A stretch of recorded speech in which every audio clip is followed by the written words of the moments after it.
From Cypress Radio in Cypress, Texas, you've tuned into the Special Ed Section 504 Radio Hour, and I'm your host, Louis Geigerman. Welcome back. Well, my listeners on the show know that discipline has been an issue that has been the theme of many shows.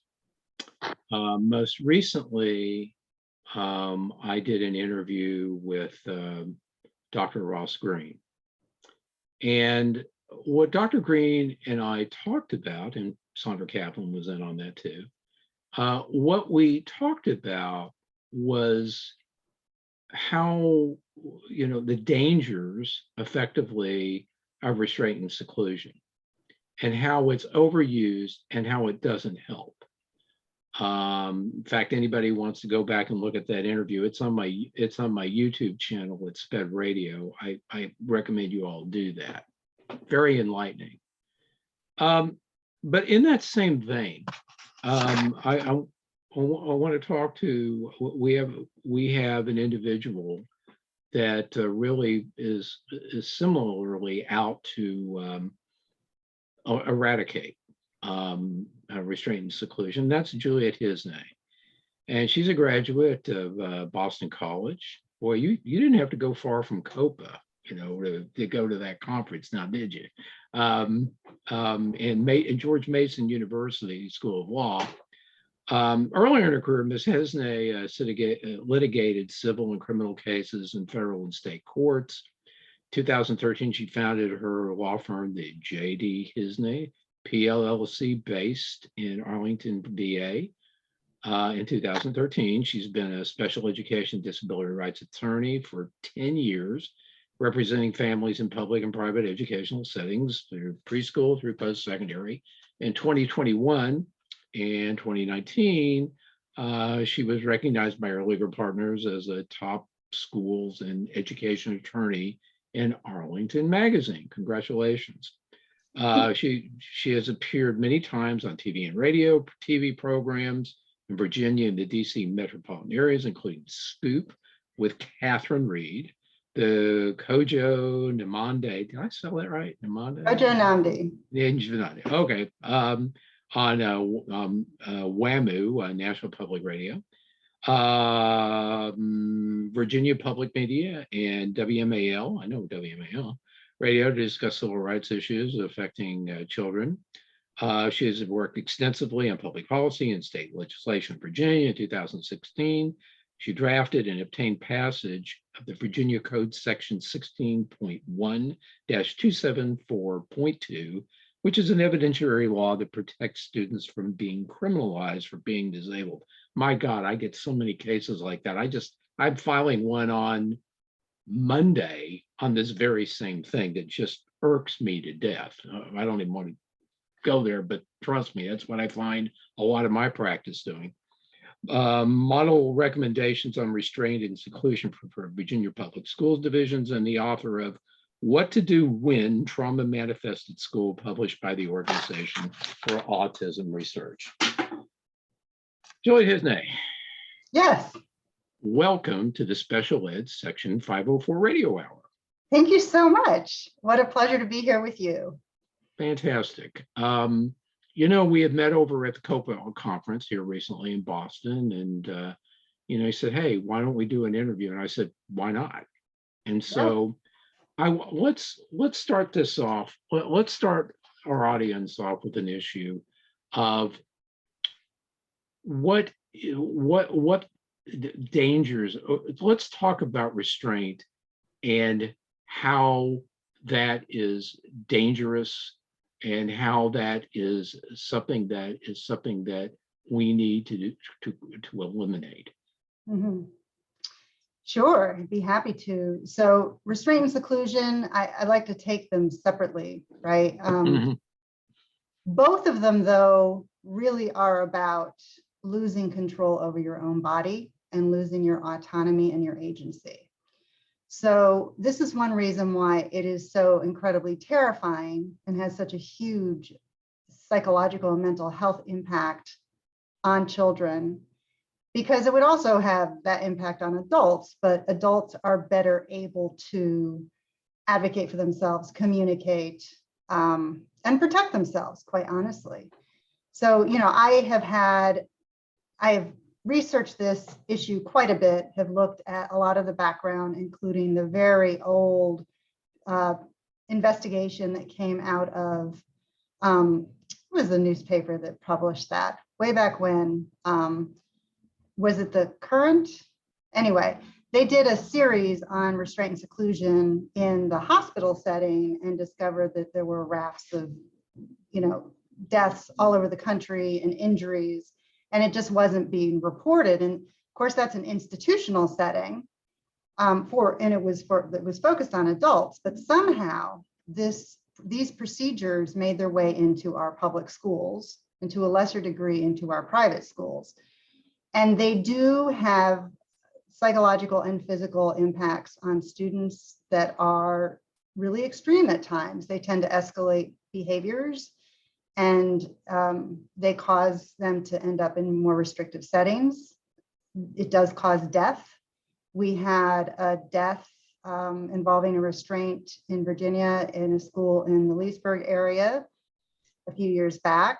And we've seen many videos, right, online of children being sat on or in prone positions, or even in supine positions, which is prone is face down, supine is face up, on the ground, being held onto the floor. And, people have broken bones. And once you take someone down to the floor, if they're in a panic and they're struggling, they exhaust themselves. There is a biochemical reaction that happens that can actually lead to organ failure in severe instances. And there are even some cases, though rare, of deaths that are caused by that kind of a panic response, even in a seclusion setting. So that's sort of the general idea around why it's so dangerous. But the thing that makes it even more dangerous for the school setting is that it actually makes all of the behaviors worse. So you actually end up escalating the student. And in the case of a restraint that's on the ground, you don't really have a good way of letting go of that student, because as long as you're putting hands on them and they're in that state of panic, they're in that fight or flight mode, the likelihood of aggression as soon as you let go is extremely high. So it's dangerous to both students and to staff. It's funny. It's not funny. But, just the other day, I had a school district that was doing a team restraint of an 8-year-old. And, this kid wasn't that big a kid. He was pretty small. But I'm thinking, what broke down? Mm-hmm. The problem that I see when people restrain, or well, let me backtrack. When people do interventions, you can talk about this. You're the one that's done all the research, not me. Mm-hmm. But people are only as good as the training that they've been given, and they'll revert back to what the training that they've received when they react. What do you say about that? Well, first of all, the training is focused on the wrong things. The training is really focused on how to seclude and how to restrain. It's not focused on how to avoid escalating children in the first instance. And so this is really where we have to think of it through that disability lens and meeting the child where they're at, right? And when you look at Maslow's hierarchy of needs, and you see that, your basic functional body needs, you need to have fluids, and you need to have food, and you need to have shelter. Those are met. The next one up is you need to feel like you're not going to be attacked at any moment, right? So that level of feeling safe, is the next tier up in the hierarchy. And the fact is that if you can't meet that need for a child, then they're not going to access any of the higher level needs that they need to get to. And it's always funny to me when people in meetings, the teachers in meetings and other staff say, well, you know, so-and-so is not available for learning. Because really, whether or not the student is available for learning, you know, this is like the excuse for why they haven't progressed, right? Is completely dependent on the approach of the staff members and how they approach the child. Absent, you know, someone who is in florid psychosis, right, or in the midst of a panic attack, really, you know, it's about that. So whenever I see language like that, I just kind of roll my eyes because I can't help myself. It just makes me pretty crazy. So what gets an 8-year-old to an escalated state, you know? And it is about their level of comfort or discomfort in the environment that they're in. And so what you really have to do is you have to adjust to that child's needs. And that means you need to actually figure out what those needs are. And then you need to adapt the environment to the child instead of expecting the child to adapt to you. Well, that kind of sounds like Ross Green's philosophy. We need to assess the lagging skills, right, and the unsolved problems. Right. And so often the kid is getting sent to the office to be spoken to, and they're being talked at, you know, about all of the things that they did wrong, or they're being asked to process what just happened in a moment when they're actually still escalated. So if you talk to trauma specialists, you know, if you've got a kid who is in a fight or flight mode, they can't do those things at that time. You need to give them at least 20 minutes, maybe even more than that, maybe even, you know, wait until another time or another day altogether to talk to a child about what happened. And then if they're very young and they really don't have a level of self-awareness, talking to them about that is not necessarily very helpful, you know, because it just reminds them of this terrible experience that happened and it makes them feel like they can't move on. You know, they never get a shot. And this is why I am so incredibly opposed to point systems and level systems. What you're doing is you're taking children and you're saying, you have to earn the right to exist like a normal student. Okay, you have to meet all of these benchmarks that no other students have to meet, you know, the typically developing kids in the regular school setting. They don't have to worry about being monitored all day long of whether or not they're meeting this expectation, that expectation, the other. And what the children tend to do, especially the younger ones, is they tend to hyper focus on meeting those standards because of course they want to please the adults. Of course they want to do what people are expecting of them. And so they then start to experience their entire day as just one big hurdle they can never get over, and they can never earn their way out of this more restrictive setting that they find themselves in. You know, I digress. Before our interview, I had an IEP meeting a few minutes ago, and this child,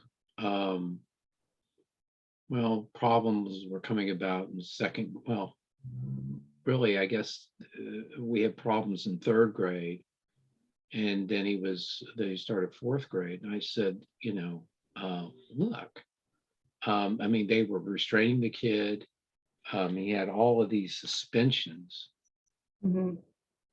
And I said, are you guys really getting to, I mean, and how has that really helped things? I'm looking at your data. It doesn't look like things are changing here. That's right. And they said, yeah, you're right. I said, okay, well, if it's, it sounds like, doing the same thing over and over again, expecting different results. Well, that's what you're doing. How about let's think about it? And, I mentioned to him about, has anybody read The Explosive Child before? And actually, no, I'll tell you what happened. This was before the meeting. This was before today's meeting. I talked to the director and asked him, "You ever read that?" I said, "Sure, I did." I mean, he's a psychologist. He said, "Sure, I did. I haven't read the most recent stuff." I mean, everybody read The Explosive Child. And he said, "Well, maybe you might want to see some new information about what you can do." And from Dr. Green, he said, I'm open to it. They adopted the whole thing Mhm, and they started doing that. And mhm. now we're not seeing restraints of this kid. Right. They actually are trying to figure out what's going on with them. That's what these schools need to do. Yes, It makes their life easier, it their does. staff easier, if they would just take the time. Yes, taking the time to really understand that child, but also taking the time to understand how much the way they behave impacts the kids, right? So, I've had many, many cases I've handled where children have completely changed in their external behaviors and in their school performance by doing two things. One is developing relationships and rapport with the staff, that are respectful in a reciprocal way. And the other is actually focusing on communication deficits in children. Because if you start to look through that as a communication difficulty, whether it's because you have a serious mental health thing happening, or if it's because of some kind of social skills issue or lack of ability to speak, oral language, those things play such a huge role in being able to self-advocate and being able to share and provide feedback. And yet it's amazing how much the adults will take a posture that is pulled right out of the criminal justice system, which, I've had quite a bit of experience with. And they've really adopted techniques from the prison system. It's really kind of shocking and outrageous. Are they The saying, psychiatric institutions are ahead of them, right? They're ahead of them. are they putting kids in the hole? They are putting kids in the hole. They are. It's isolation. Now, of course, we're not talking about, meeting the standards of the level of isolation we talk about under prison regulations, but the prison regulations are also internationally recognized to be inhumane in this country. So there's that piece of it too, right? To say, 23 out of 24 hours, you're going to be isolated by yourself in a room makes people, crazy, not to be insulting, but it does actually have a massive impact on their mental health. And it's extremely damaging to people. They really lose the ability to function normally. And that withholding of social engagement is very damaging. Humans are social animals, and we need to be able to interact with one another. We need that, just as we need touch, just as like we need food, and comfort and sleep and shelter. So these are very basic human needs. But what I see happening in schools is this very sort of throwback attitude of authoritarian approaches to children where the focus is on compliance. I mean, don't you think, Louis, that if we got $1 for every time a compliant showed up in an IEP in this country, we would be so wealthy? Because that word is like their favorite word. Compliance, compliance, compliance. He's not compliant. And then the other one, of course, is it's intentional. It's intentional. Okay, well, maybe it's intentional, maybe it isn't. But what if you're wrong? What if you're wrong in your assumption that it's intentional? Well, part of the problem, I see two problems. You've got one end where you've got adults that are in a position to make disciplinary decisions, and they're looking for their pound of flesh. Mm, I mhm, see that time and time and time again, mhm. you know? I just that's something that's extremely disturbing to me. Um, and how do we and how do we I know I asked Ross the same question. It's how do we get past how do we get past that? Because they're I guess they're taught it as well, when they're growing up, that's how it was in their house, Mhm, their house, even though, mhm, mhm. we're not thinking like we need to and stepping back from the situation. I think that's a Well, huge part of it. yeah. I mean, certainly, I think it requires a mindset change. And we were going along a trajectory there. I mentioned the psychiatric setting, the institutional psychiatric setting. They are so much further along than where the schools are in terms of restraint and seclusion. They have protocols in place. Our expert psychiatrist, Dr. Babindave, who's on the Coalition for Trauma Informed Schools with me, he talks about how Children's National has requirements of time limitations that are extremely strict. They have requirements of having a full assessment after there's a seclusion. And we don't have those systems in place in the school setting. And then beyond that, really, in most instances, the reaction is occurring after the child's behavior has stopped. And so, I'll give you an example. High school student, severe autism, non-speaking, gets all agitated during PE, runs after a student and hits them. Okay. And then stops. But in the meanwhile, the staff reaction is, oh, this student's hitting other students. We have to do something. So they call the SRO and then proceed to chase this student around the gym and get him more escalated. And then there's more of a physical altercation as they're basically tackling this rather large male student to the ground. And then you're dealing with the suspension and you're dealing with all of the other. So of course I come into a situation like that and, it's very clear what's going on. They're not addressing the communication needs. They are escalating by bringing in an SRO. They are chasing the student instead of just shadowing the student and making sure that they don't hit anyone else, right? Then they're talking at the student incessantly and loudly, and they're already in a gym with a whole bunch of other stuff going on with lots of noise, right? So this is the kind of thing that can happen when you are just reacting to a situation. And quite honestly, it's not that I don't have sympathy for teachers who are reacting, because they're human beings, they're human beings, but it is their job to stop and think before they act.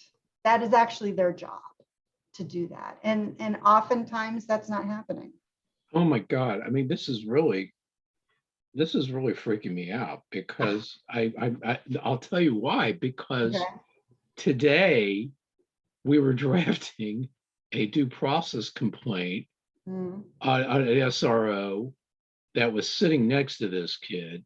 He thought he had a vape in him. He was sitting next to him at his table, mhm, and he tells him to empty his pocket, and he empties his pocket, and there's nothing there. And then he gets up, and he wants to go to the bathroom.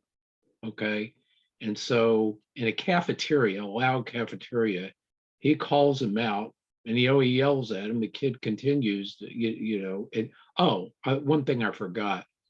The kid's got a processing speed of 56. mm. Think about that for a minute. Yep. Okay, so we got a delayed, we already know he's going to have a delayed reaction, and it Mhm. can constantly following him. Then another one followed him. And he says, don't go in the bathroom. Well, he needed to go. He was feeling uncomfortable. And he goes in there, he sees one toilet's hadn't been flushed, so he goes in there and flushes it. They accuse him of flushing a vape down the toilet, which I never saw. And I'm serious now. And that, oh, he's charged with he's been charged. Now, I didn't mean the DA's taking it now, okay? But he's Just hope not. charged with evading a police officer's order. Yeah. Okay. I mean, you know, people, give me a break. Barbers Hill ISD, you all need some serious retraining. Yeah. I mean, first of all, I wrote a blog years ago, actually, as I first started coming into this work, because, you know, I guess I was naive in thinking that people, as an attorney who had been, you know, in the courts and understood procedural rights and the importance of evidence and the reliability of evidence and so on, I was so shocked the first time I went into a disciplinary meeting, because none of that is happening in these disciplinary meetings. And these school personnel don't know, they haven't been trained on what is valid interrogation techniques. They have not been trained in what is reliable evidence. Oh, yes, yes, I've seen that they have been trained on interrogation, but they're using police interrogation techniques. Right. That's my point. And so, in other words, you know, CPS is trained, right? I am dealing with a child. But instead, what they've done is they've gone out again, going into the law enforcement arena and pulling in what they think are these techniques that are used with adults. They were designed for adults. And basically, they are intimidation techniques, right? They're intimidation techniques that are being used for somebody who has already been investigated to a certain degree, or they have been seen carrying out, you know, something. Or there's got to be some, when you make an arrest, right? You're supposed to have articulable suspicion at the very least. You're supposed to have, you know, probable cause, right, to bring a charge against somebody.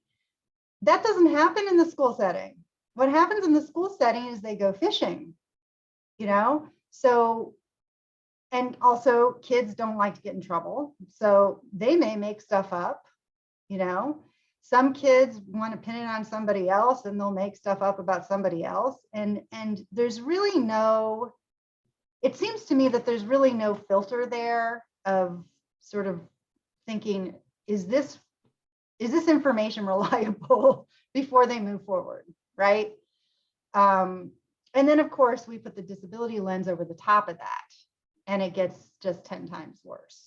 I'm sorry I digressed about that, but I mean, I've seen, I mean, this, I'm living this right now, and it's like, oh my God. But then I see a case like this 8-year-old where they're feeling, you know, I mean, and I don't think the kid's Bam Bam, but he's, you know, but he's 8-year-old. And like, really, I mean, tell me, so so tell me what you and the organizations that you're working with, what are you all doing to try to stop that or to change things? You think that's bad? I've got wind of 2 cases recently in Virginia, in Northern Virginia. Okay, this is a very wealthy area. Well, look, I know Loudoun County, supposedly enlightened. Well, I don't know. I know, and they're trying to expel 2 kids, 1 8 and 1 10. Well, I know Loudoun County, and I've had dealings with them. Okay, so no, I know Northern Virginia. So I'm sorry, I didn't mean to interrupt, but no, it's okay. It's okay. No, but I mean, an 8-year-old and a 10-year-old, you're going to expel them. They've got disabilities. I mean, what is that? What is that? Who is doing this and why? You know, I don't understand. It's as if we're erasing everything that we ever learned about child development, and we're saying none of that's relevant in our context, you know?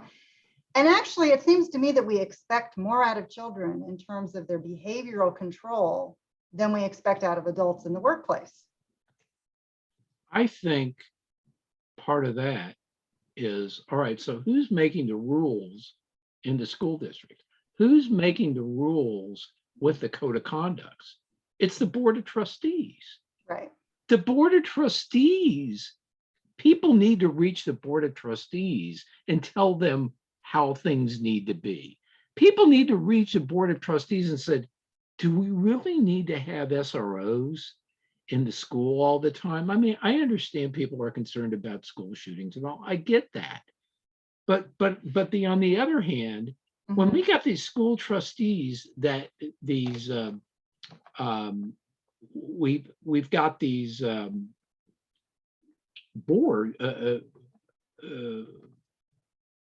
give me 1 second here. Give me 1 second here. I know when we have, we have, these people are not the ones that are being trained. We've got to let them know, we have SROs that are parading the halls and criminalizing just kids' behavior. It's going on. This is what I'm seeing time and time again. Right. We've got to reach these board of trust. I don't know. You tell me. I think we have to reach the boards because the boards are making the codes of conduct.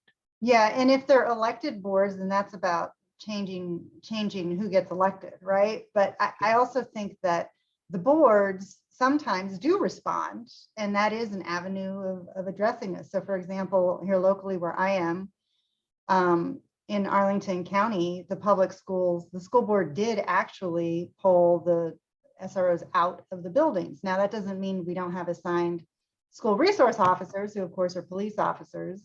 It just means that they don't no longer have an office in the school, right? Where they just stay and sit, and I'm not sure what they do. I'm sure that they have plenty of things that they're doing all day long, but part of what they're doing is monitoring children, trying to see if anybody commits a criminal offense, right? I had a kid, a middle schooler, that, how old is he? Is he 11 or 12 years old? I think so. And first of all, the school district fought the case that the kid wasn't in the spectrum, which he was. They said he was ADHD. In the meantime, we had evidence from outside assessors, including independent evaluators, that said, yes, he is. And he reacts differently to stimuli as a result. And we had a case that, forget the academic side of it, I'm not going to even get into that, okay? But there was a problem also that he was dyslexic too. We just had a 4-day hearing on this in December. And we had, in this case, a SRO, this kid was like, he's a little kid, but he had this thing where he was having to touch, he had his hand touching the wall all the way through the cafeteria. I mean, he had some sensory issues. I mean, that's a classic. Oh yeah, yeah. And then he has a tendency to cower under tables and stuff like that. And so the SRO, this big SRO, I mean, this guy must have been, 6'2", 6'3", 250, big guy. And he's trying to talk with him, and the kids, just trying to fall to the floor. Next thing you know, he puts him in he takes him in a restraint. He puts him in a restraint, puts his hands all over him, and the kid's screaming and kicking, and he hauls him out of the lunchroom. By the way, all of that was on video. Oh, well. And so after that, parents, told them about, complained about it and all. They bring over a present to the kid. like, like this is a mea culpa present, um, they get brought over a gift for the kid to reestablish, that not that make all police officers are bad, kind of thing. And I think he had to go through retraining. Oh, did I mention we won the case? But it may be appealed. But there you go. We've got an SRO that didn't understand the BIP, didn't have a clue. Well, besides the point, they didn't have him properly identified and didn't have an appropriate BIP on him anyway, and taking into account his sensory needs. Right. I mean, Don't the get me sensory started. thing, it's really infuriating because, I mean, how many times have we heard, oh, occupational therapists can only address fine motor skills and handwriting. And oh, by the way, Oh, we don't have to come do that on. anyway, because now we can just type. They can type, so no problem. But they better not do that with me around, because that'll be a DP filed on No, that I mean, one. I sit there and I say, yeah, that's a critical life skill. He's not, taking his device everywhere he goes his entire life, so this is not, no. You have to teach the kid how to write, okay, sorry. But they do try that on parents, and parents buy into it. They do. But the sensory piece drives me crazy, in particular because we can be sensitive to that. If we're actually adding the accommodations that are needed for this child, and by the way, they're not always the same accommodations. How many times have you seen the same 5 accommodations on every single IEP, as if every kid needs the exact same thing? They all need to sit next to the teacher. They all need to have a visual schedule. They all need to have whatever, a time timer, whatever it is, right? Yeah.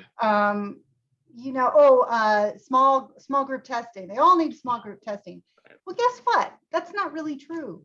Small group testing can mean that you've got, 5 different things happening not in the same room, and then you could have a kid there with ADHD who's like not able to focus because they're trying to listen to every accommodation that's being given to every child, and they're better off in the gen ed classroom where it's quiet during a test, So I really wish that teams would not rush the whole discussion about accommodations at the end of the meetings. I think they run out of time and then they rush through that as if it's nothing. It's actually really significant, I think, and something we really need to work on. But one of the things that we've been trying to get done here in the Commonwealth is to educate parents on basically letting school divisions know that restraint and seclusion are contraindicated for them. And if you can get a doctor to say that, then you've got something that you can take to your school and you can say, hey, the doctor says this is a contraindicated, and that if you do this, it's going to result in XYZ escalations, behaviors, et cetera. Well, part of the problem that I see now, we're okay. Well, I'm in Texas. Mm-hmm. Okay. The state says it's okay to do restraint and seclusion under certain guidelines. Right. And they just can't. Mm-hmm. I just, and that's what the school district's going to fall back on. Well, we can do it. We have an absolute right to do that. Mm-hmm. Now, whether they should be doing it's another issue, but that's a bigger issue. And we did recently promulgate in Virginia the regulations. For a long time, we had regulations in private school, but not in public schools, which was kind of backwards. That was a little weird. Yeah. But we did that. It took them a very long time after getting passage by members of the General Assembly. We had to go to the General Assembly in Virginia to force the VDOE to do regulations for public schools, which is insane. But we did have to do that. And the regulations, of course, there's so many loopholes. You can drive a truck through them. And one of the problems that we have with them is that, of course, yes, restraint and seclusion numbers are highest among children with disabilities. But guess what? If you overlap that with race and ethnicity, it skyrockets. So I have a real problem with the fact that our restraint and seclusion regulations are actually under the special education section of the regulations in Virginia, because that's telling everybody this is just a disability issue. It has nothing to do with race. It has nothing to do with implicit bias. It has everything to do with implicit bias. And these are the children I'm serving who are getting criminalized, right? And a lot of that has to do with, do I view this individual as being dangerous, you know? And why do you see this child as being dangerous? You know, what is it about them that says danger to you? There's a big gender divide there too. And I think that that plays a role as well, you know, especially as male students get larger, as they get older, you know. But, you know, one of the questions is if you can reduce and almost eliminate behaviors by adjusting what the staff are doing, then why aren't they doing that instead of restraining and secluding? Why not? Right? And I do think that it is, a lot of that is about culture. A lot of that is about school climate. And this notion that you have to do what I say. And if you don't do what I say and you don't respond in the way that I want, within the time period that I want, and with the tone of voice that I want, then that is actually an affront to me personally. You are insulting me as the authority in this room, and you are showing that I don't have control over my classroom, and therefore I have to get you under control, right? I strongly suspect that the origin of a lot of this is in the education programs that are taught in our colleges and in our graduate schools, that somehow this approach to education that presumes that the teacher knows more about a subject, which is not always true, in fact, frequently untrue with secondary school students, people who have lived experience, and that's not taken into consideration, you know, that they may know a whole lot about another country or another culture because they're coming from there, that young children can't have real conversations that are meaningful in the school setting. Of course they can. Yes, they can. And they do very frequently if you allow them to do that, you know? So to me, a lot of this has to do with the lack of respect towards children. Why do we not respect children?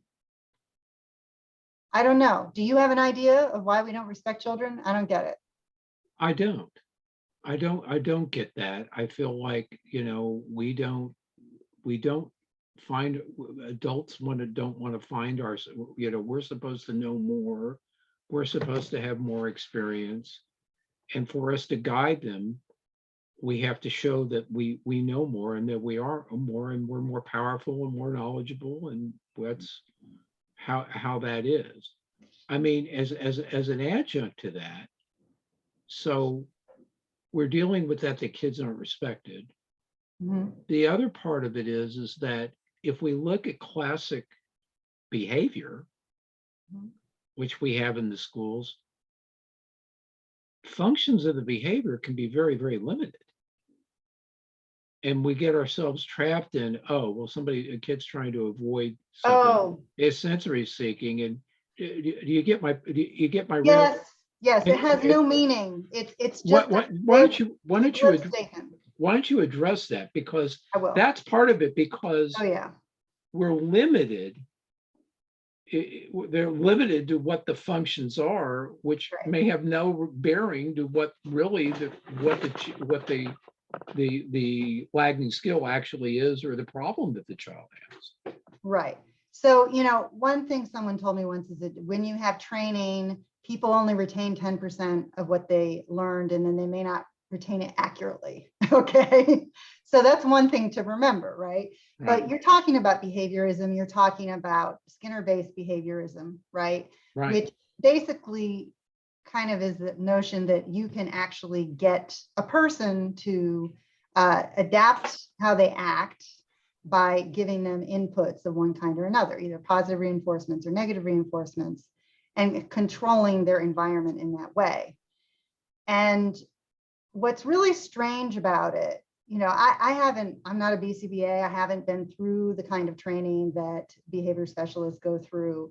I'm on the receiving end of that, watching it, you know, in my own personal experiences with my own child, and then with so many other people's children, of seeing how the function of the behavior gets reduced down to 3 elements: avoidance, escape, and attention seeking. Those are the 3, right? Those are the 3. Well, why does the child want attention? Why is the child looking to avoid doing something, right? And, what is it that they're trying to escape? Are they feeling afraid? Are they feeling not capable? Are they in fear physically from something that's going on in their life, whether that's a reasonable thought or it isn't a reasonable thought? Are they embarrassed? Are they feeling shamed? And there's so many different ways that we can eliminate those kinds of inputs in the schools, like, putting up people's scores on the wall, or talking about who's, the better student, who's not the better student, like the walls of shame that are all over the place, all throughout, the United States in school buildings. That kind of thing is really unhelpful. How about red light, green light, yellow light, this, and, the public changing of the pegs of, red is you're in deep trouble, and yellow is you're in the danger zone, and green means, okay, you're doing well, good behavior, right?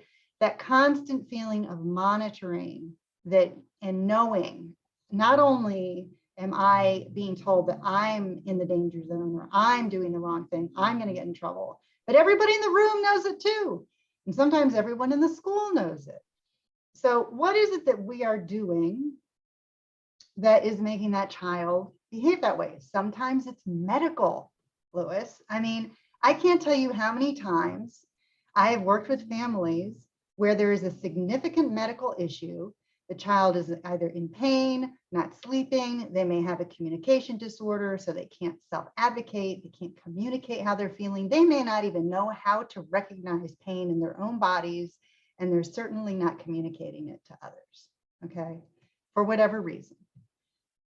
The fact that that is then translated into intentional misbehavior at school is really tragic, and it has very serious long-term outcomes for kids, because they may try to do things to, avoid drawing attention to it. They may learn that they shouldn't actually, tell people or try to communicate what they're feeling, and if that's the only way they can communicate is physically or by moving, say kid has to go to the bathroom, so they just leave the classroom. Oh, that's an elopement.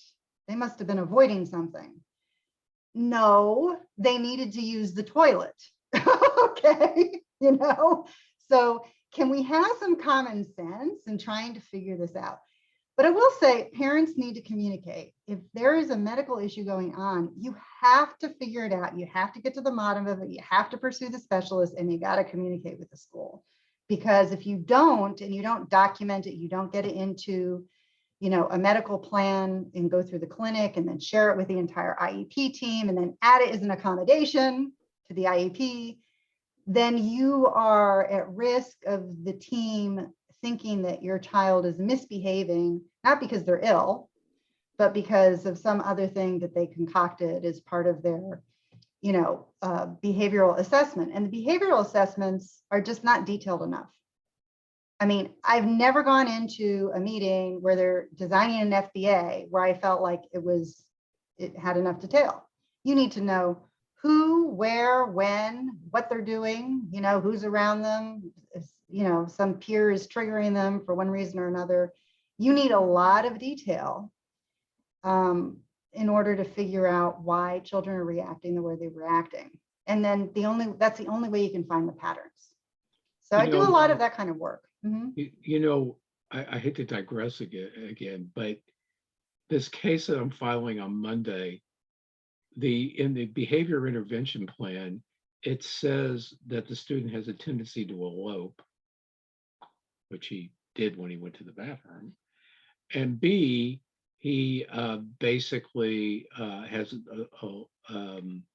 he doesn't follow adult directions. It's in his behavioral intervention plan, but yet he evaded a police officer's command. Hmm. Mm-hmm. But it took 2.5 minutes for him to get from the cafeteria to the bathroom. Well, he still had enough time. He has a 56 processing speed. So the behavior was caused by the disability, and that was exactly what I was trying to aim for with that one piece of the Virginia code that we actually got onto the books here in Virginia, which is huge. It's only for school-based offenses, it's only for misdemeanors, but it's still a very, very strong piece of legislation because you can use that evidence then in court as a total defense to the criminal case. Yeah, but they found in his manifestation determination review that it wasn't a manifestation, and nor was it an issue that their behavior intervention plan was Right. not implemented. But here's the thing. Really? Here's the thing about that.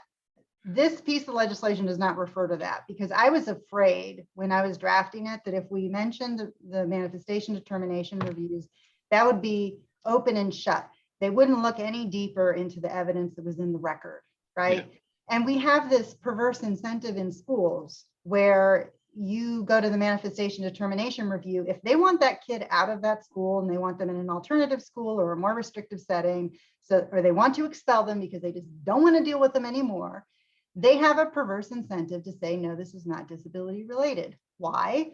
Because if it's disability related, they can't discriminate against the kid, right? Unless it falls under one of those really narrow, exceptions under IDEA for very serious, dangerous, kids. Right. So, to me, I think that, we just have this criminalization of disability that's going on. And then to put these control tactics involving restraint and seclusion as a layer on top of that, we're just buying ourselves so many problems. And one of the biggest issues is that it has long-term psychological impacts. Basically, you are building violence in your society when you are restraining and secluding children because you are causing trauma to them. And the trauma that they're experiencing is actually going to make them worse, not better.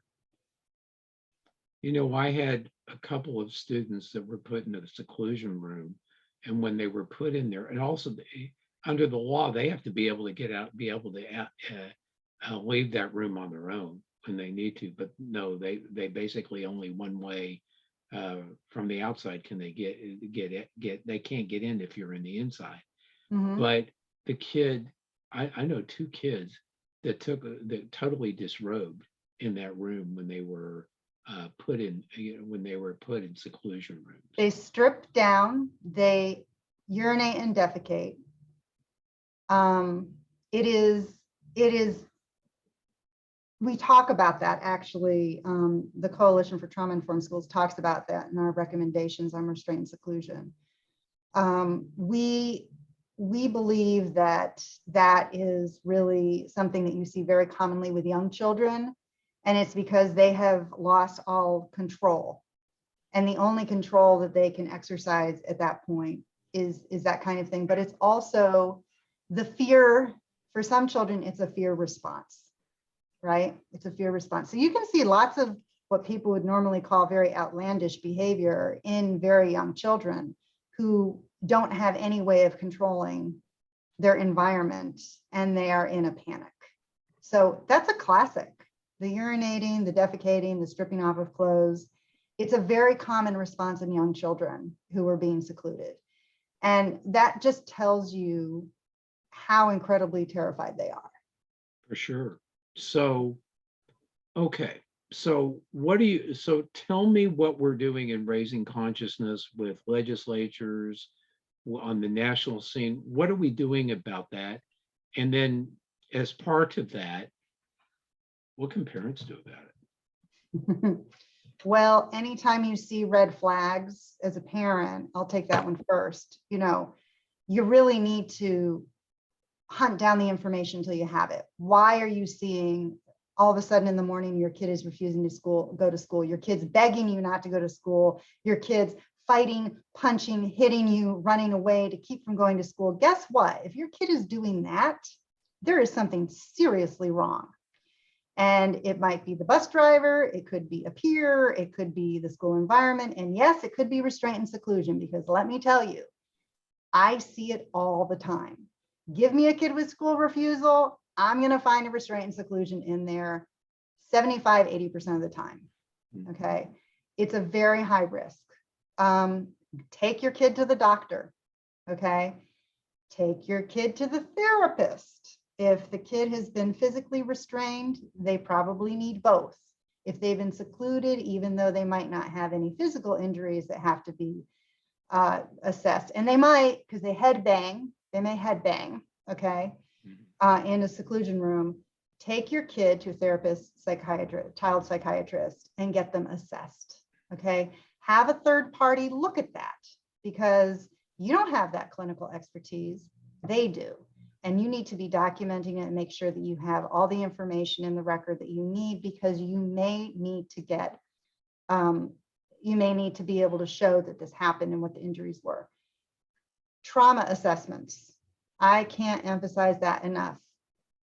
Parents, if your kid is telling you through all of their behavior that they're terrified to go to school, take it seriously, get yourself a special education attorney, and let them help you walk through the ways that you can avoid truancy filings and you can deal with the attendance issues.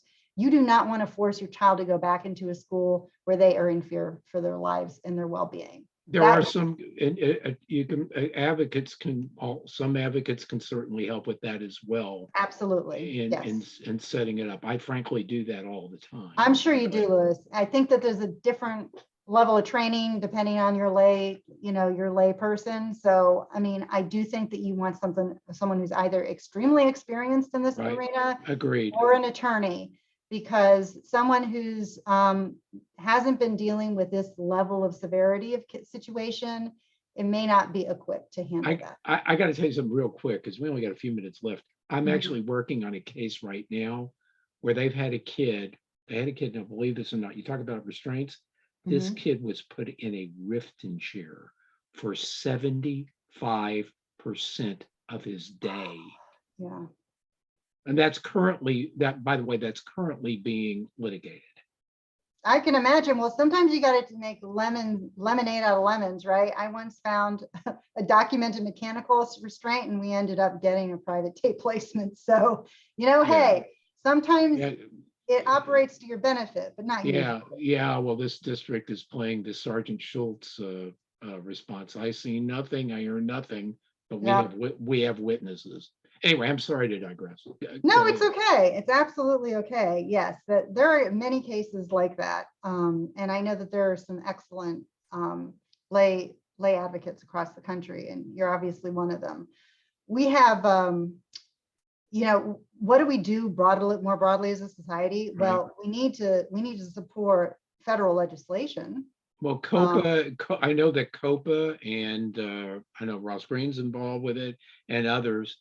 Tell us about that for a minute. Well, that is federal legislation that is an effort to basically eliminate restraint and seclusion in public schools, but it's probably going to come out with some parameters around what can be done and what cannot be done. So it's one of those things where if you have the regulations, at least if they violated them, you can show they violated them. If you don't have anything, then it's a free-for-all. So it's sort of a mixed bag whenever this sort of thing happens. But at least we would have a national standard and a national definition, because guess what? School districts make up their own definition of what seclusion is, right? We don't know what the data is. I mean, shoot, we've got school divisions like Fairfax County next door to me, where I represent a lot of people. They told the U.S. Department of Education that they had 0 incidents for years in a row. Meanwhile, people who were in the trenches like me were fielding multiple cases every single year, and they had thousands. So we actually had a very successful lawsuit filed in the Eastern District of Virginia, and I was involved with some of those families, on the advocacy end. I didn't handle the litigation, But, you know, that case, which is QT versus Fairfax County School Board, that case actually survived a motion to dismiss, and it survived a motion for summary judgment in federal court and then settled. Okay, it did not go to trial, but that is huge, because what it means is they didn't have to go and exhaust under IDEA. They were able to get directly into federal court on the civil rights. So they were able to use the Fry standard and go right. Yes, they were. Because parents could have, if a parent could have been in that standing, and I believe there were also some constitutional allegations as well that survived. Cool. So cool. People need to sue. If your child is really being seriously injured and there is a pattern and practice in the school division, you should be suing. Amen. You know, amen. And you can look at the filings in that case and in the Fairfax case as a way of sort of modeling your case. Now, of course, not all the facts are always the same. So that's a pretty severe situation in that case. But look, believe it or not, we've just done an hour. I know. So my question to you is there anything I missed with you that we needed to say regarding what parents need to do, what we need to do as a society, or anything that you want to put out there for our audience? We are operating in silos, and we need to integrate those systems. Okay, so we need to take what we know about child development and what we know from child psychiatry, and we need to bring it into those worlds. We need to take what we know about trauma and we need to bring it into the educational setting. We need to stop using military models and policing models as the basis for intervening with children, because they don't work with kids. And I'm not so sure they work with adults either, to tell you the truth. You know, we have a mass incarceration problem in this country, but they certainly do not work for children. They do not belong in our public schools. Amen to that. Well, Juliet, this has been really a wonderful discussion that's really important, and that I hope people take to heart, and I hope people share with their school boards, and they share with all of those that to do what you're doing to help eradicate restraint and seclusion, because it's really harming lives. And I gave you a copy of those recommendations the coalition put out, and you're welcome to post those somewhere. I'm not sure where you would put them, but we did a lot of work on that, and we had clinical expertise putting together those recommendations. I'll have to figure out how we're going to do that, but I will tell you, if anybody wants to contact you, how would they do that? Well, I have a website, jdhazney.com. And, you know, they're welcome to contact me through my conflicts form. So that's jdhaznay.com. Yes, sir. Okay. And that way, any questions, whatever, they can take. Absolutely. Okay. Well, Juliet, thank you so much for coming. I mean, and sharing it. This is such a vital information, and we need to save lives. And we do. And thank you so much for agreeing to have me on. It's been a pleasure. Oh, you bet. So this is Louis Geigerman. I have a company, National Art IEP Advocates. If you want to contact me with my special ed practice, it's National ARD Advocates with an S, National ARD Advocates @gmail.com. For the website, for the radio show, we have Sped Radio 103.5 @gmail.com, spedradio103.com. And of course, if you want to go to the website, excuse me, this is through cypressradio.org, and to bring shows like this to you, they don't work for profit, so please go to their website and make a contribution for any amount to keep shows like this going forward. By the way, this show will be archived on my YouTube channel, Sped Radio.